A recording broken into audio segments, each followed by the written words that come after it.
Now, there were concerns during the week that tensions in the Middle East could spiral out of control as Israel prepared to respond to the direct strike launched by Iran last week. Well, on Friday, Israel targeted an Iranian military base near the city of Isfahan, a move an Israeli official said was designed to prove they could hit targets within Iran. But Tehran has so far indicated that it will not retaliate.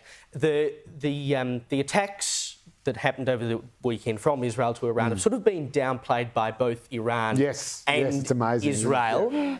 Is it an indicator, Joe, that maybe they're not that keen to go into full-scale war? They realise... Because earlier in the week, I mean, Iran was saying, you know, we're going to pull out weapons that you've never seen before. They were talking seriously. Oh, these are two potentially nuclear powers. I mean, you know, this is the biggest game of chicken on a global stage that we have ever seen, probably since the Cold War, and perhaps even including it, but probably the Cuban Missile Crisis, I reckon, was about the last time we were this close to, you know, an actual sort of all-out hot war erupting that could potentially drag in allies on both sides. So I think both attacks were very, very carefully calibrated. I think Iran was trying to basically beat its chest a bit, and because you can't attack our embassy in Damascus or whatever, so we're going to go hell for leather on you. We all know that drone strike and missile strike did absolutely nothing because of the Iron Dome, and everyone was just hoping that Israel would just like cop it sweet, which,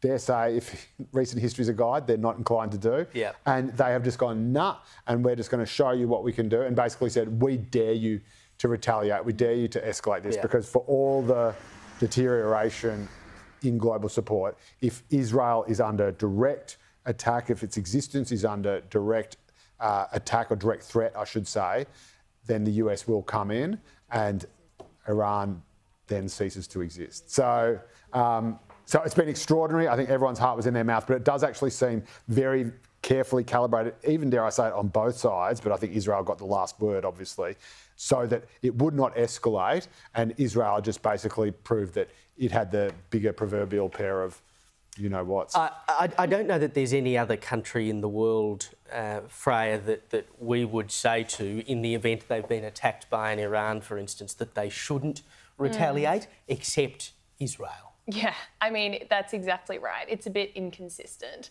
And I would say that I do think that the scale of Israel's response to Iran's attack was carefully calibrated, like you said, Joe. However, I would say that Iran miscalculated their initial attack.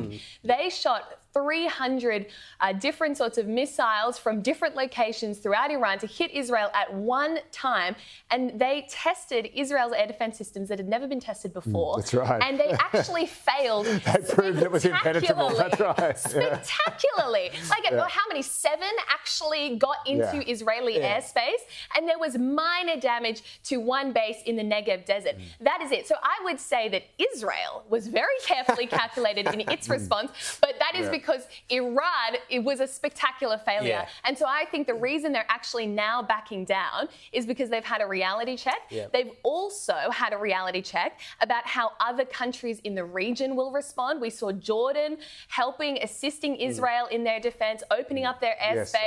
We saw the US coming in. We saw the UK coming in. And so I think Iran actually was snapped out of their fantasy land that all of a sudden they could ignite another Arab war and then all the Arab countries would come to help them. That is simply not the case. What Israel has shown is that they do not need Iran to make peace with other Arab countries, and that those Arab countries have a vested interest in seeing Iran contained, Israel protected, and peace maintained. Yeah, absolutely. And just very quickly, an important addendum to that is that the airbase that Isfahan that Israel targeted is where Iran keeps all its F-14 Tomcats that it bought before the Ayatollah took over in 1979. And so Israel has actually, in real life, in real time, in the real world, recreated the plot to Top Gun Maverick.